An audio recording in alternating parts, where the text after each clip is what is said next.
Hello, everyone. Welcome to today's live broadcast, How Mobile Nursing is Evolving to Meet the Stringent Demands of Today's Decentralized Clinical Trials. I'm Jeannie Linke Northrop, Managing Editor of Special Projects for Applied Clinical Trials, and I'll be your moderator for today's event. We are pleased to bring you this webcast presented by Applied Clinical Trials and sponsored by PCM Trials. Since 2008, PCM Trials has led the way in mobile research. Its certified mobile research nurses are driving the shift in patient-centric decentralized clinical trials, giving individuals that flexibility they need to engage in research studies in the ways that work best for them and expanding opportunities for participation. The company's Certified Mobile Research Nurses Certification Program, coupled with protocol-specific training, ensures that patients have the best possible study experience while sponsors meet their strategic development goals. Before we begin with today's presentation, there are just a few important announcements, that I'd like to make. The webcast is designed to be interactive, and in fact, I'm seeing we have a huge audience joining us today, so welcome. We encourage you to ask your questions to our presenters during the event. You can submit your questions by typing them in the Q&A box, and that can be found at the bottom of your video player. You can also enlarge the slide window by clicking on that small icon that appears in the bottom right corner of your media player. Please note that all slides will advance automatically. If you experience any technical problems viewing or hearing this presentation, please simply click on the question mark help widget tool, and that's located in the top right of your presentation window. I'd now like to introduce today's speakers. Ellen Weiss, VP of In-Home Solutions for PCM Trials, as well as Mo Al-Sumadai, a columnist for Applied Clinical Trials, as well as Head of Research at Clinibiz. Ellen joins us as she connects CROs and sponsors with right-sized hybrid and remote solutions. She has spoken on the logistical support necessary for IMP delivery and dosing, sample collection, and the services provided by clinical trial research nurses that enable alternate site visits to be carried out with that same data quality and subject safety as an on-site visit. Ellen is a member of the Healthcare Businesswomen's Association. She's also a volunteer for the American Society of Clinical Oncology. Mo joins us today with more than 16 years experience in the clinical trials industry, having held multiple clinical trial roles at Stanford Medical Center, Mount Sinai, Abbott, and Genentech Roche. Mo is, in fact, an industry expert, as he stays on top of the latest trends in the regulatory science, clinical trial technology, and computer data science research. Ellen and Mo, thank you so much for your time this morning. Looking forward to today's presentation. Please get us started. Thank you so much for that introduction, and welcome everyone. I'm glad to start off this presentation with Ellen Weiss. What we're going to talk about today really is de-risking your DCTs, and I'm going to walk you through some of the recent EMA regulation or guidance document, what they call it over there, the recommendation paper on DCTs. And I'm going to summarize some of the key points that I thought were important for you to be aware of. And Ellen will pitch in during this presentation, and then I will hand it off to Ellen for her part of the presentation. So welcome everyone, and thank you for joining us. So today, I'm going to walk you through my interpretation of the EMA paper on decentralized clinical trial elements, and then I'm going to provide some insights regarding de-risking your DCTs.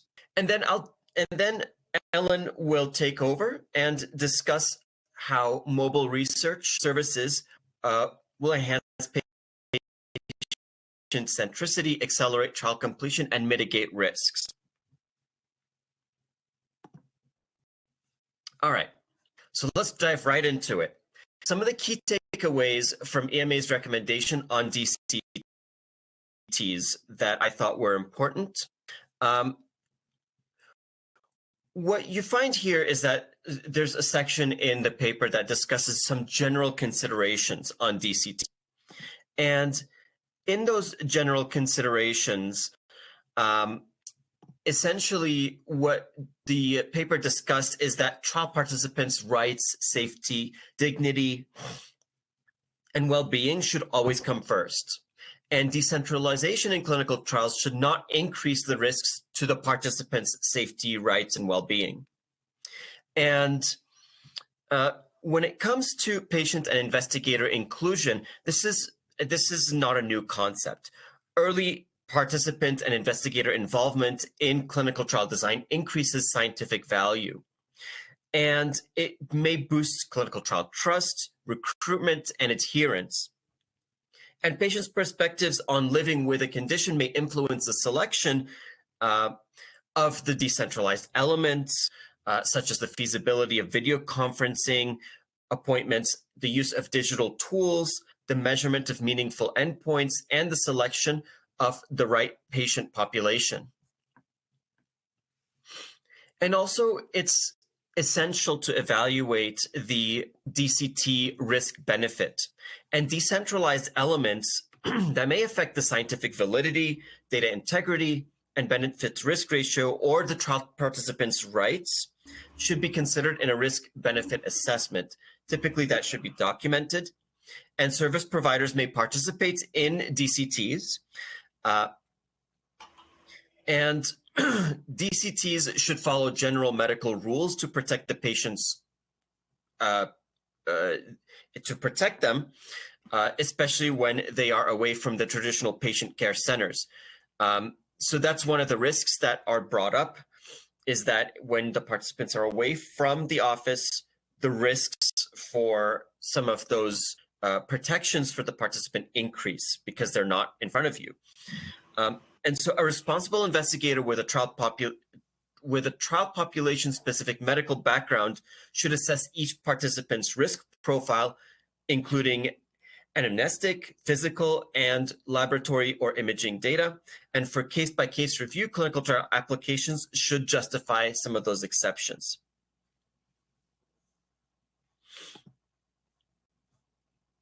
Ellen, would you like to say something in here? Sure. An important part of any engagement that certainly PCM undertakes, and I'm sure there are many from my industry on the call today, is that you do consider, is this within the scope of the clinician hands that you have to offer, registered nurse, be it physician?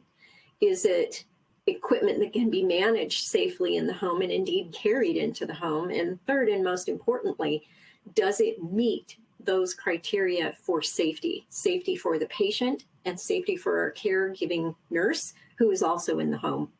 So that is part and parcel of the beginning of any one of those kinds of engagements, is examination of all of the risks. And of course, the dignity of the patient and their family must be considered also. It's been an important part of the work that all of us do in the decentralized clinical trial industry. And we're learning quickly, and we're learning together. Mm-hmm. And to Ellen's point, to have someone present in the home, it's really essential to have that, because some patients may not understand medicine as well as we do, and some adverse events may not be picked up unless there's someone in person to see that. And while video conferencing does help, sometimes these adverse events are not picked up unless you're having a conversation with the patient in person.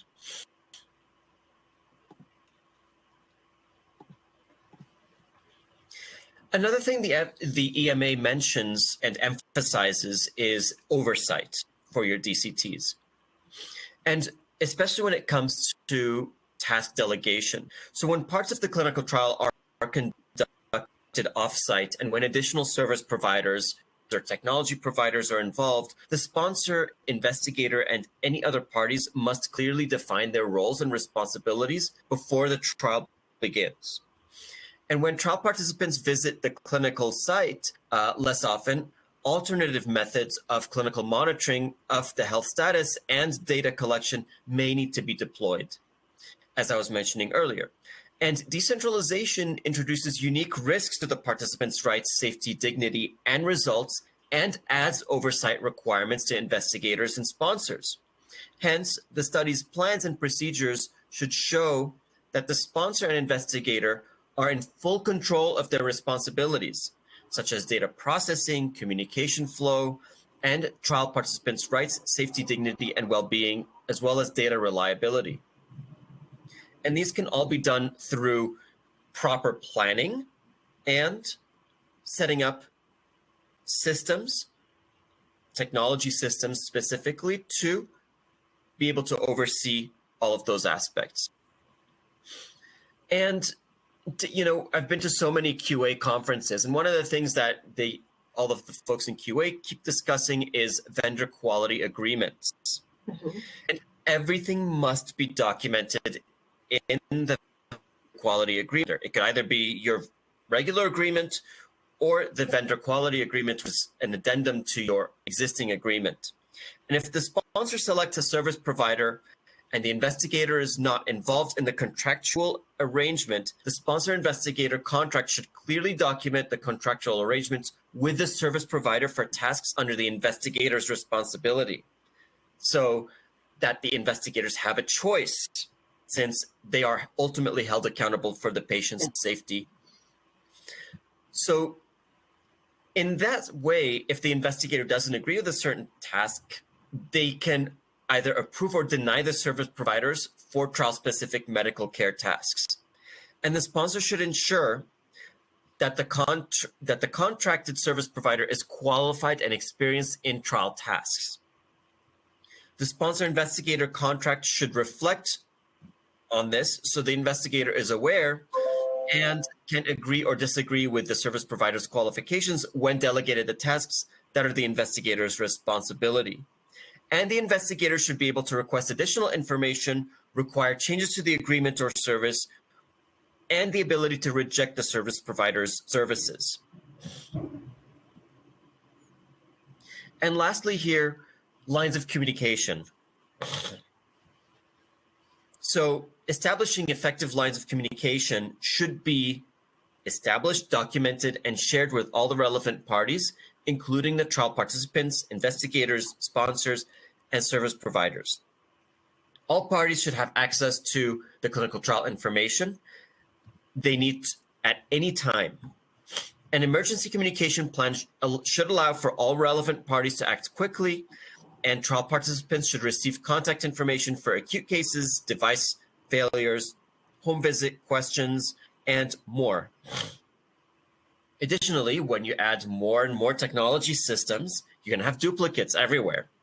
And they must be identified when adverse events are reported, since your data tends to reside in those multiple sources when deploying multiple DCT vendors. And digital tools like wearables also increase data frequency, which may hinder the investigator's time. And a clear process should be in place to handle constantly emerging data. So the investigator's review frequency should depend on the trial data's relevance to the participant, safety and efficacy of the medical product.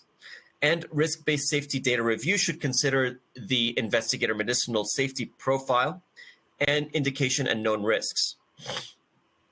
So when it comes to that, you have to really think about how your data all comes together, and typically building an integrated data repository where it matches the data, and that way you don't have duplicative data, and also the ability to notify the physician or the investigator when you only have important data and not overwhelm them with too much data. So Ellen, do you have any comments you'd like to add to this? Sure. And you know, one of the key words for today is evolution. And the guidance that dropped on December 13th from EMA, long awaited. I will admit that I stayed up very late watching, hoping and waiting for that to drop. And it does guide my industry in a very meaningful and finally a concrete way. Because the very first home visits, and I'll touch on this later, happened in 2003, and there was sporadic utterance from agencies on both sides of the Atlantic during this very long, really 20-year period, but this is the first concrete guidance. And in anticipation of this, I know that PCM, along with others in our industry, added many, many FTEs in quality, in data privacy, and in IT security. It's something we've been preparing for as an industry for years and years. And as time goes on, I can see that the number of roles required in our industry to cover and protect in these ways will only increase. So, read with interest and learn and grow. Thank you, Ellen. And my next slide is home delivery. That's one aspect that was really emphasized also for DCTs, because that's one thing that we started to do is home delivery for patients. Now, there are 4 aspects, which is authorization, responsibility, delivery, and dispensation. Now, when we're talking about authorization, if the investigator or delegated healthcare professional at the site does not dispense the IMP to the trial participant, the vendors delivering it should be authorized to distribute or dispense the IMP as much as possible. And good distribution practices requires that the authorization holder to qualify and supervise non-authorized logistics and vendors. And a written contract, of course, must define each party's responsibilities and minimize the transportation steps to avoid risks such as temperature deviations or other factors that may impact the medical product. Responsibility. So the investigator is ultimately responsible and, of course, held accountable for the participant and must document the treatment decision before before delivering the IMP to the trial participants' homes. And delivery to the participant's home or another suitable address is allowed as long as regulatory requirements are met, risks of exposure to conditions that could affect the product quality and integrity are minimized, and the good distribution practices guidelines for the IMP for human use are considered. For delivery, national regulations, of course, determine the IMP's home delivery options, and the investigator's site pharmacy or delegated pharmacy or a drug depot can also deliver. And the sponsor manages the process, the contracts, which should reflect the PI's ICH E6 responsibilities. And the clinical trial protocol or investigator brochure should describe the IMP delivery to the trial participants. Now, when the IMP is delivered to the participant, only the trial participant or a representative, like a caregiver, for example, or a clinical trial healthcare professional, should be IMP. And sponsors need IMP delivery and receipt procedures to be in place. And if pharmacies and labeling requirements are met and the national regulations allow, local pharmacies could dispense the IMP to the trial participants instead of delivering it to their homes. So you can have your IMP held at a CVS and the patient can go to the CVS to pick up their IMP. And for dispensation, if an IMP needs medical supervision, which, could be like you have a more complex administration route. You need supervision when the patient takes the medication. Shipping directly to the trial participant may not be appropriate. If the IMP must be shipped directly to the participant, clear, and you really need to have them administer it themselves, clear instructions for storage and administration should be given to the participant. And the trial participant should be instructed in IMP preparation and administration if the protocol requires it. Now, going to PCM trials and what Ellen is mentioning, visiting nurses can also be delegated to administer the IMP. So you can have the IMP delivered to the visiting nurse or the home nurse, and the nurse can go to the patient's home and administer the IMP.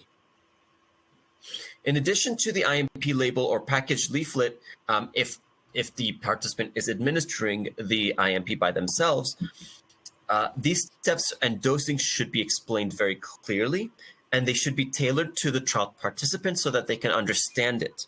8th grade level, I believe, is what the regulations suggest. And the investigator should regularly check with the participants to ensure they are taking the IMP correctly. And again, this could be delegated to home nurses. And IMP accountability and trial participant treatment compliance should be established. ICH E6 assigns these tasks to the investigator, of course, but the protocol and local safety regulations require IMP returned from the trial participant's home for destruction at the end of the study. So you also have to incorporate IMP accountability in the process. Ellen, do you have any comments? I have comments to say we welcome this guidance because each country really has approached this in a hodgepodge sort of patchwork fashion. And a company like ours that is performing visits we can go to over 60 countries. You can understand that that is a couple of full-time people keeping track of what is what and what can be done where. I will have a slide that shows an example of one study's IMP trajectory from the central pharmacy to the patient's home, and you'll see the complexity that we deal with. I think pictures are always better. Get your readers out, you'll need them. Mm-hmm.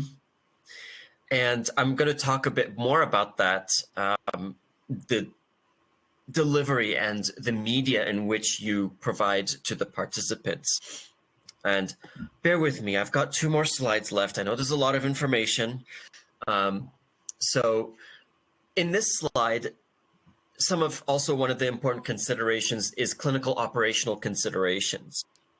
Now with clinical trial suitability, the investigator should determine if the trial participant's home is suitable for the trial-related procedure or the study visit, and personal and social circumstances may preclude home visits. Mm-hmm. And inclusion and exclusion criteria should include home adequacy for critical trial procedures. Informed consent, or ICF, should include home trial procedures and specify those. For example, some sponsors have sent patients home, and my experience, with some very complicated, kind of, I don't know if they're ancient or what, but these PRO devices and high frequency timings that they needed to report, the patient had to report after their children took this particular medication. And what happened was the frequency and the timings, the patients consistently deviated from the protocol because either they forgot, they misunderstood, the device malfunctioned, and there wasn't phone support to provide to those patients.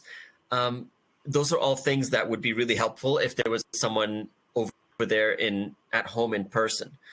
So, one thing you might want to consider is BYOD, which is like using your iPhone or your smartphone, but also some participants may use a flip phone and may not have a smartphone. So you have to think about backups as well if you're going to do that. Now, for patient risk, only qualified and trained individuals should perform trial-related procedures at home.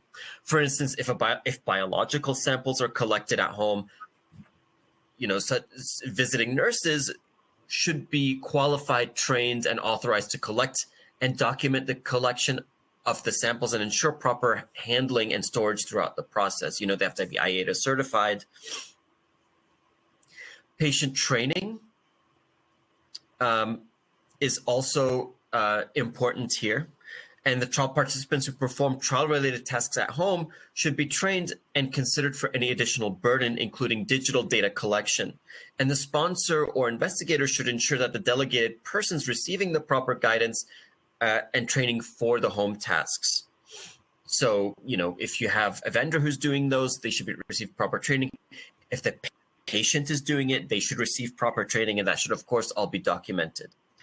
And last, patient monitoring. So the investigator should monitor the trial participant compliance given the decrease in face-to-face care. It's, as you start to have that gap, the risks for the participant increase.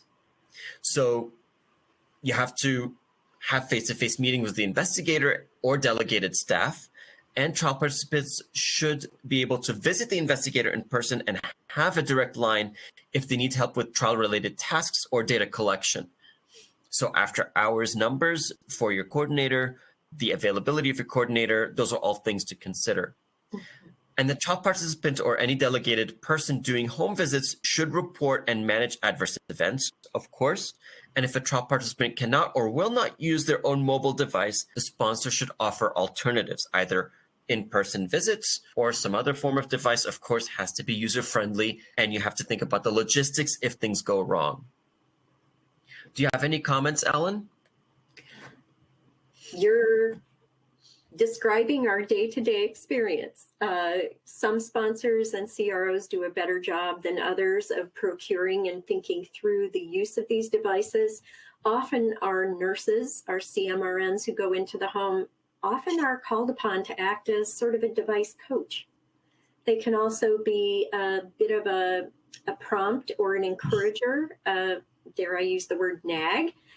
Have you gone into that diary lately? Well, let me show you how that ePro is. Have you entered for today?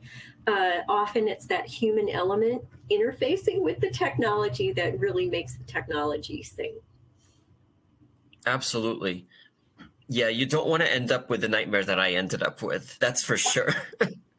You know, it's interesting because, like, you know, the participants were saying that the sponsor was not serious enough when these devices were malfunctioning.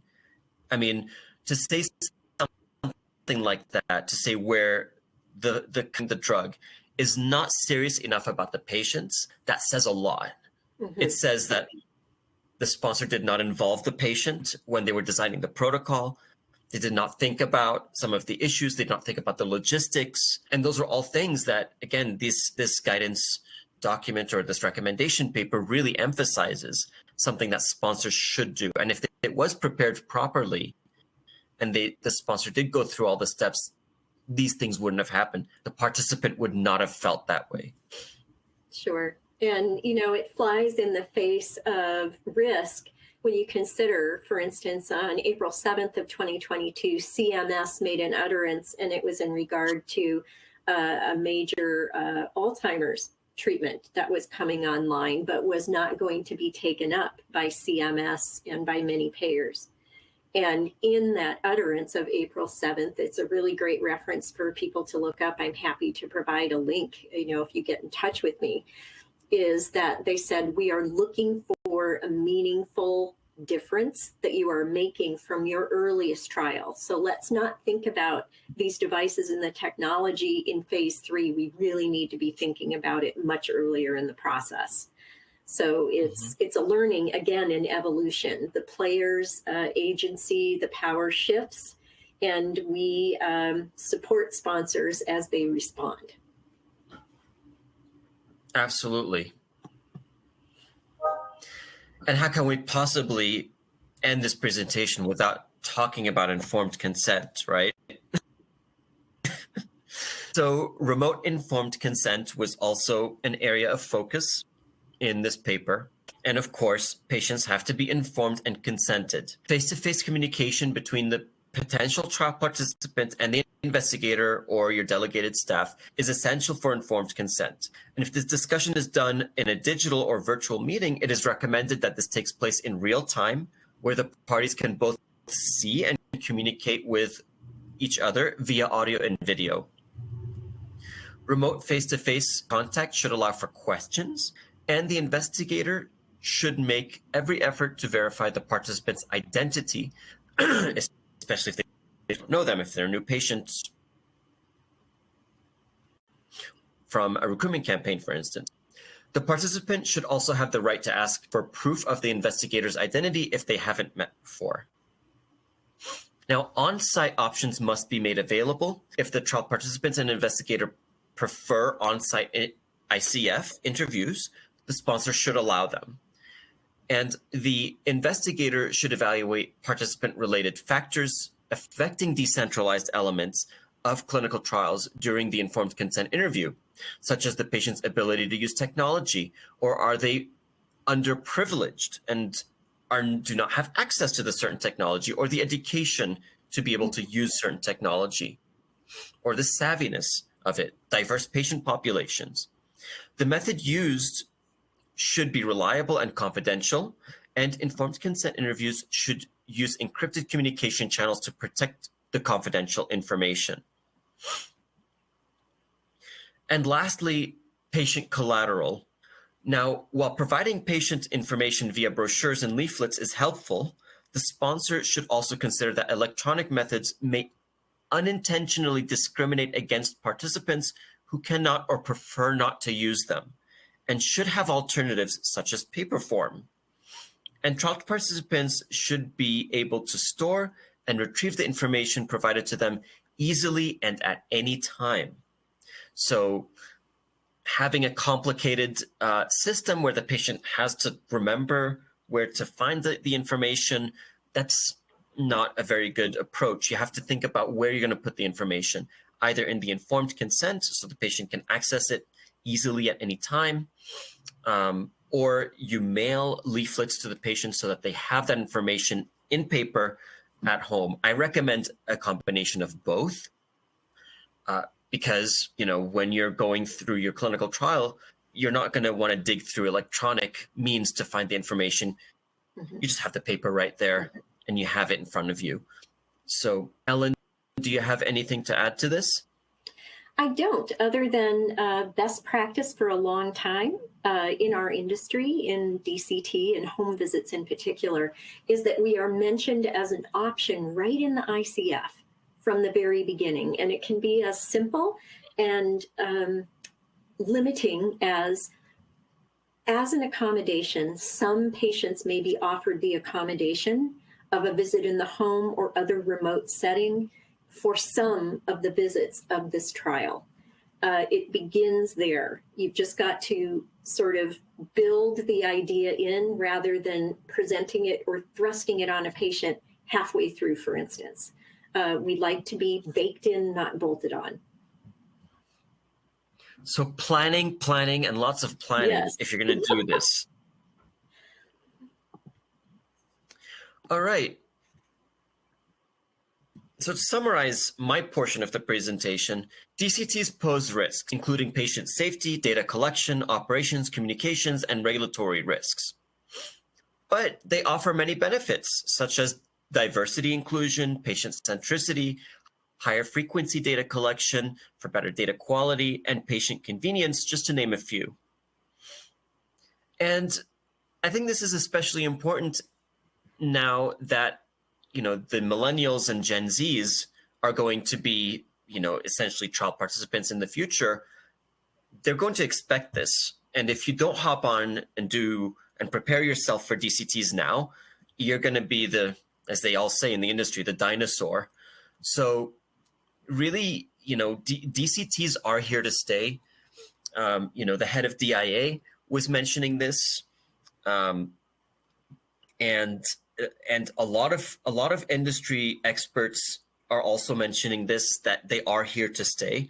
So really, you have to think about evolving your enterprise and evolving your thought process to include DCT elements in your clinical trial. And DCTs work much better when you extend your operations to the patient's home. The worst thing you can do is, again, deploy a bunch of technologies, not planning it, and expecting the patient to comply without providing support. Mobile nursing is an extension of your operations at the patient's home. And believe me, patients will appreciate it. You know, we run several study sites, and I can tell you the complaints coming out from the coordinators when DCTs are poorly executed. And your clinical operations team internally will also thank you for it. So I'm going to turn this over to Ellen, and she'll discuss more in the following slides. Well, thanks, Mo. I always enjoy speaking with you, and it's delightful to interact in this way. Usually we're passing in a very hurried hallway at a big conference, so I appreciate that we get more than a quick wave. So I thought I'd share today from our chair here at PCM Trials, and we've been performing visits since 2008. The very first visit, let's talk about evolution. Things were real slow to get started in this industry and then rocketed ahead, as we've all seen in the last 2 years and 10 months.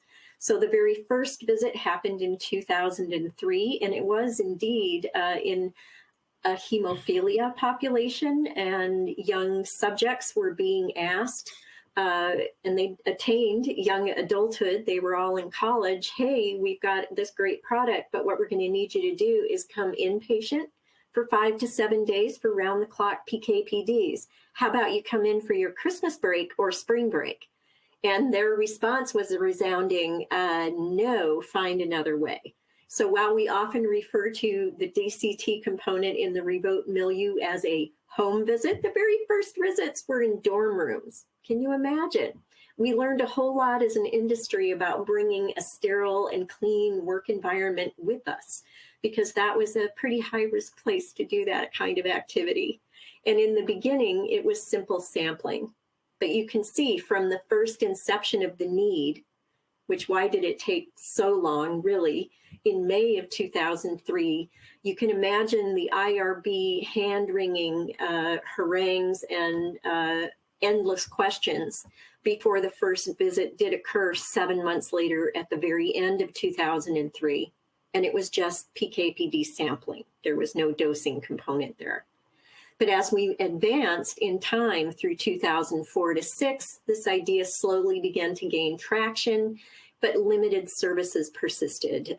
This was mostly sampling, and there was very rare that an IRB would say, we're going to say this is okay for a child. And most of those instances, of course, were in rare and orphan diseases.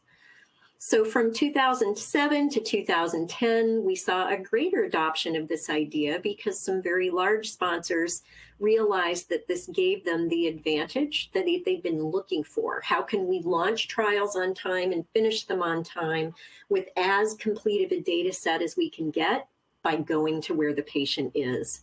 And it's in this period of time, this 2006-7 to 2010, that what you see is a big uptake in the number of companies like ours doing this business, including ours. We came into being in 2008. From 2011 to 2019, it was a group of 6 to 7 of us that operated globally, first in the US, then the UK, Western Europe, and slowly reaching outward into the global spaces. And then, of course, in March of 2020, we all know what happened, and that was that COVID smacked us. And COVID is the greatest revelation and accelerator of our time. It certainly opened the eyes of everyone who had looked at the work that we do as a nice accommodation, a contingent-only sort of service. And all of a sudden, this contingent idea became essential. So what we saw in 2020 was a huge uptake in the number of companies that were interested in services like this in the home, in the school, wherever the patient could be. And for my company, certainly, it was exponential. There just wasn't enough capacity in our industry altogether, and we often do collaborate. We do learn from each other to absorb the need. So what COVID confirmed for us at PCM was that it wasn't just about getting hands in the home, it was about getting the right hands into the home. Because essentially what we're doing is getting the right stuff at the right place at the right time, but the key ingredient is getting it into the right hands. So we believe at PCM that the right nurse is essential. So I have just a couple of touch points for today, and I'll just cover them pretty quickly. We do want to leave time. There's quite a question queue building up here. I'm very excited by that. So what we do here at PCM, which I think is informative of the evolution of the service industry as a whole, is that we have chosen from the very beginning, back in 2008, that employing the nurse is probably the best idea. Tighter bonds, more accountability and responsibility to each other, us as their employer, they as our employee. And we know that those nurses stick around, because that human element and defining what makes the right hands might include the same hands. It is always a goal in our industry that these patients' experience is the best that it can be. And that means we don't have a parade, a constantly changing parade of faces through that home. If we can, the situation you see here in the image is what we're after. A nurse that returns again and again. Caregivers and the patients become familiar with that nurse. The nurse kind of knows how that household works. Because do keep in mind, until we knock on the door and walk through it, we don't know what that home situation looks like. We've encountered hoarders. We've encountered situations with numerous small children running amok. A big issue for us is small pets. Many of our nurses have been bitten in the home from very protective, and it's usually not the great big dogs we worry about. It's the little tiny ones that zoom out from under their couch. So hiring the right nurse whenever possible for us comes down to hiring nurses from the acute care setting. Think the emergency department or the ICU, because those nurses, first, they handle all comers in their day. They don't control what happens and what comes through their door. Patients and people in crisis, not at their best, scared, in all manner of conditions. And so those nurses tend to be very able to manage chaos, shall we say it, on one end, or just anxiety on the calmer end of things. We are going into the home and intimate space, and a nurse who has handled those sorts of experiences in her common workday is going to make a terrific home visit nurse. We're also pretty committed to the idea. We've flirted with the idea of bringing in phlebotomists rather than registered nurses. And we just think that because we're in the home, again, we're away from the site. We need the rigor, training, and experience of a registered nurse to maybe pick up and notice signals of things not being as they should be. And should we indeed be drawing a blood sample from a patient who's febrile, hypertensive, dehydrated, those are things that a phlebotomist may or may not be trained to take into account that our registered nurses most certainly are. So when we go about looking for these nurses, of course, we're looking for terrific phlebotomy skills. They need to be really good at what they do. They also have to demonstrate for us, we'd like demonstrable trial-specific skills, and we'd like them to be recent because so much has changed. Evolution is moving in nursing as well as in clinical research. But of course, as we're sending nurses or anyone into a patient's home, we want to be sure that we perform background checks, including debarment on any licenses, that their training is up to date. And we want to see updated CVs from these nurses. They grow in their skills and their day-to-day experience, and we'd like to account for that. So those signed and dated CVs are available to PIs so they can take a look at the nurse who will be signing on to their delegation of authority log.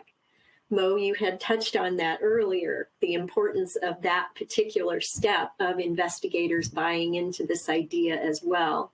We also make it a best practice recommendation for our customers that we build in a meet and greet visit, usually a call like this one, a Zoom call maybe, between the nurse and the investigator who will hold copies of those recent certifications in GCP, IATA, whatever that may be, as well as protocol training and that CV.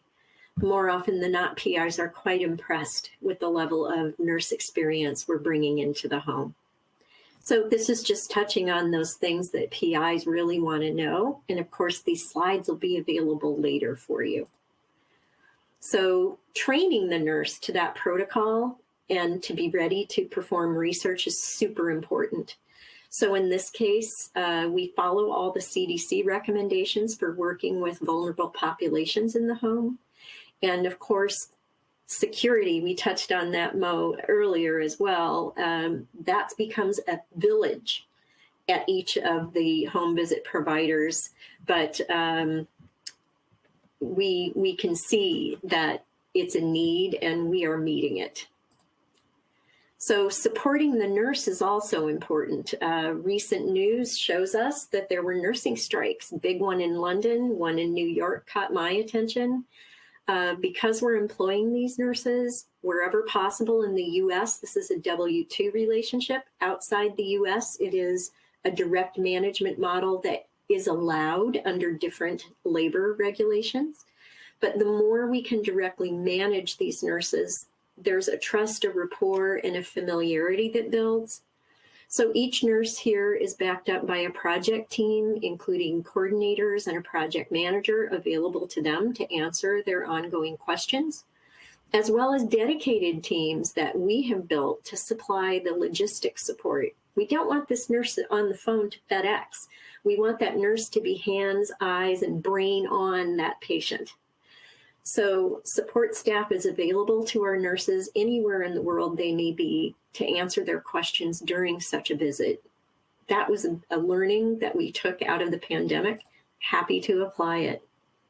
So again, we hire versus contracting out wherever possible because it just brings consistency.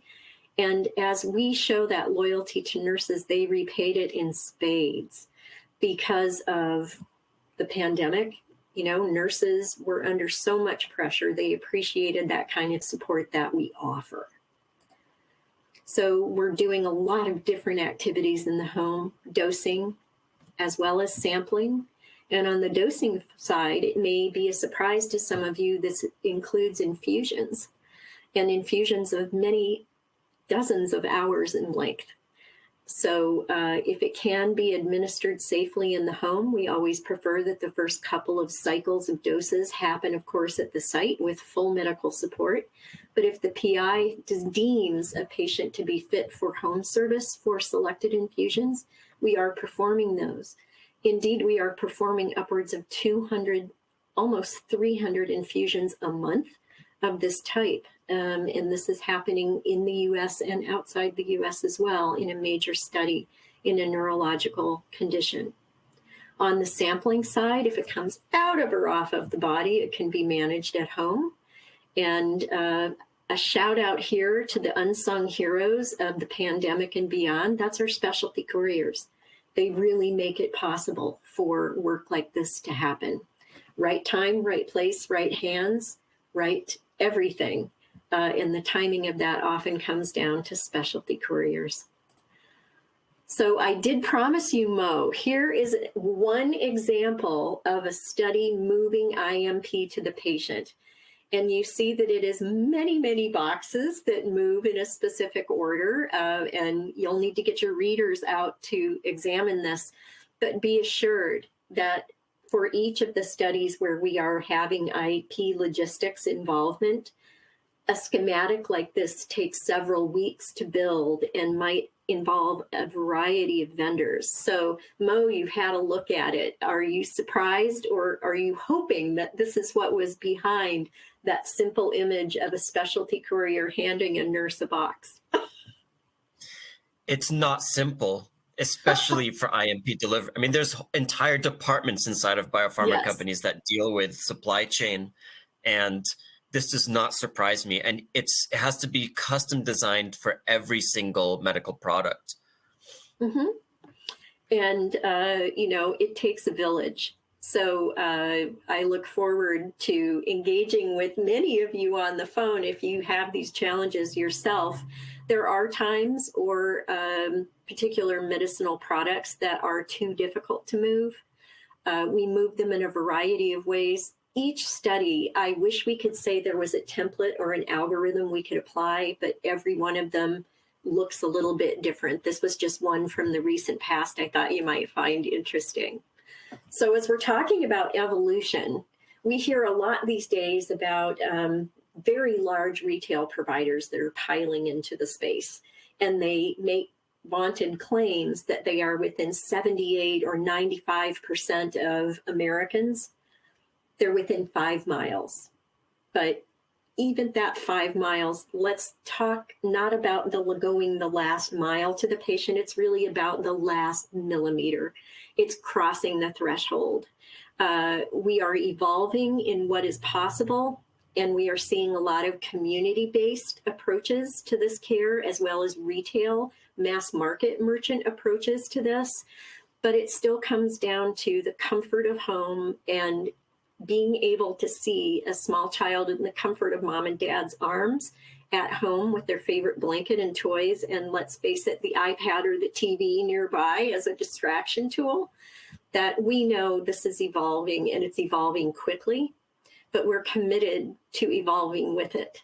So with that, I think I will finish with, please make plans ahead of time, involve a vendor, if it's PCM, someone else, to have those conversations about what is possible. And it's never too early. We are even engaged now at feasibility to offer that advice. We ride along to advisory board meetings and we listen. What are your patients asking for and where are they going to be? So please call on us anytime you have a question. And with that, I'll just say, if you've got questions, we can answer them. And I want to leave time to talk about what happens when we go to the kitchen table. So please bring on your questions. Jean, I'll throw it back to you. Ellen, thank you so much. Mo, thank you as well for your great presentations. Yes, thank you for allowing some extra time for our audience to weigh in here and to explore some of your insight. Obviously, we've had a lot of questions to come in. We can't promise that our presenters will be able to get through all questions today, but please still feel free to submit your questions. Our presenters will have an opportunity to review questions after the broadcast and can respond offline as well. To remind anyone who may have tuned in a little bit late, if you have not already, you can submit a question by typing it in the Q&A box. And that Q&A box can be found directly below the video player. So kicking things off here, how do you handle instances of performance? Sorry, your audio went out a bit. Oh, I'm sorry. How do you handle, or how have you handled instances of performance complaints? I think that's probably addressed to me as the industry vendor on the call. And complaints from patients, complaints from sites, they do occasionally happen. And sometimes it's not the right fit, or a nurse was, for some reason, not welcomed in that home. We saw quite a lot of this during the pandemic, depending on different political persuasions. It does occasionally happen. So should there be an issue with the nurse, we are informed immediately, usually by the site, and we can remove that nurse and send in a fresh one and try to determine what aspect of that care was unsatisfactory. And from sites, sometimes they don't like to include home visits because it's adding a bit of a wrinkle or a complication. And usually these things can be resolved. We spend a lot of time engaging with sites to hear and understand what it is that they are needing from us. I hope that answers the question. Thank you, Ellen. And to follow up on that, does a PCM work with pediatrics? Is that question for me as well? It can be, or Mo, if you have some feedback there, you can feel free to chime in as well. The question is, does PCM work with pediatrics? Oh, so yes. I believe it's directed to you, Ellen. Sure. You're cutting in and out, so I heard part of the question in Mo. So yes, of course. In fact, almost 38% of the work we have done since 2008 is in pediatric populations. Then these are the tiniest of tinies in some lactation studies and sampling projects, where these are neonates, defined as babies under 28 days old, and on up through. We do have a whole raft of specialized strategies to deal with the situations and uncomfortable nature of blood draws in children that small, from vein finders to assist the stick in the right place, to the buzzy bee and other accommodations, nutritive or non-nutritive sucking, mom holding. Our nurses are facile in positioning that baby to get the right limb where they need it. So yes, we serve any number of pediatric subjects, from the tiny to the cranky at 17, 18. Thank you again, Ellen. I have someone in the audience who's interested in hearing your thoughts, and Mo, feel free to weigh in as well. Or if you guys have some experience in implementation of decentralized trials, when there are physical performance measures, maybe even some cognitive assessments required for administration. Do you see the option for at-home administration for these types of assessments? Prior to 2020, I would say it was very blinky and sporadic. But the pandemic forced everyone to step up their game and expand their horizons. So it was during that post-pandemic or during the midst of the pandemic that we did our first Baileys, for example, in pediatric populations. We do any number of lower level cognitive assessments. There is a little bit of energy these days around the ability to do ECOGs. We have been asked many times to do ECOGs, but we have yet to see an investigator that will accept an ECOG finding that they or their own longtime insight nurse has performed. So we laud those sponsors that are willing to push that envelope, and until we try, we won't know. But here at PCM, in a global Alzheimer's study in dominantly inherited early Alzheimer's work, we actually trained up a team of 8 RNs to be raters who then travel to take those more advanced assessments and exams in the homes of patients. So 8 nurses, they were licensed across all 50 states and trained up by the site to perform those Alzheimer's ratings, which became maybe the only way to get a successful rating. If you tried to move an advanced Alzheimer's patient to the site, they're disrupted, they haven't slept well, they might have been on a flight, and who's in their best shape after a flight these days, that was a way to reduce the wobble in the findings of those assessments. So any kind of model that you're thinking about, please bring it to us. We'd love to talk about it. Thank you, Ellen. Here's another great question, such a huge topic. How do you think it's best to manage a multinational decentralized trial in countries where not all the remote activities are in fact allowed? That's a great question. I can pitch in here. So managing a multinational decentralized clinical trial in countries where not all remote activities are allowed can be challenging. And one approach could be to work closely with local regulatory agencies to ensure that compliance with all applicable laws and regulations are met. And additionally, building strong relationships with those local authorities, as well as investigators, can help to facilitate communication and coordination of the trial.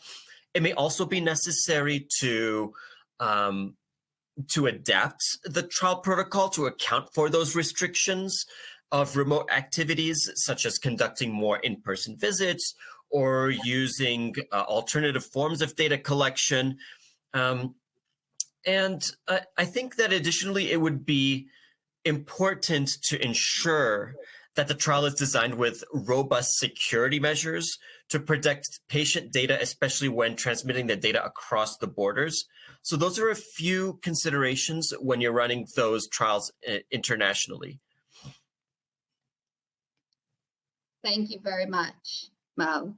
My next question is specifically for Ellen. And Ellen, obviously, when we think about home nursing and decentralized trials, in-home testing, et cetera, there's a lot of documentation that goes along with that. What are some key aspects to keeping the use of home care nurses as streamlined, manage the sites, and make things as efficient as possible? It looks like we may have, unfortunately, lost Ellen. Is there anything, Mo, that you'd like to think about or provide some insight specific to streamlining efficiencies for in-home care? Of course. Thank you. Proper planning is critical here.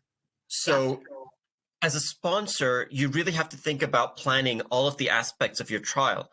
And really, you have to think about and challenge yourself for some of the issues that may arise during your trial. Now, obviously, when you're running a decentralized clinical trial, it's like walking into a dark room with furniture all over the place, and you're going to bump into furniture that you didn't know was there, right? You're going to have to create a process to address the risks that as they occur, and also address the issues as they occur. You have to determine whether it is process related, is it person related, is it related to the drug's profile? Like, those are all things you have to come into consider. And also, I highly encourage the use of technology to streamline communications when it comes to issues, communication and resolution. So those are all things that really should be considered in proper planning. And if you plan a way, if you build a plan to address the issues in your plan, the process of the addressing the issues will make the process a lot more smoother, and you'll be able to react better and also have a really impactful effect on addressing the issues. Thank you, Mo. That's some really great points there. Fortunately, we are out of time. However, what an amazing broadcast. I don't know the last time we had such audience insight coming in. So again, Mo and Ellen will take some time to review the lengthy number of questions we've received today, and you can look forward to hearing their responses offline.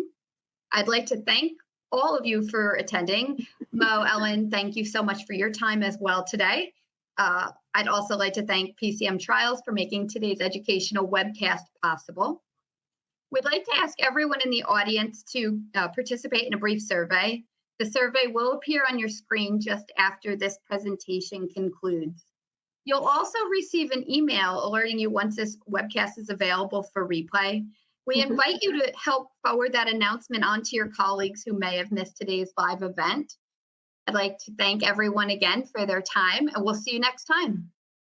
Goodbye. Thank you. Bye. Bye.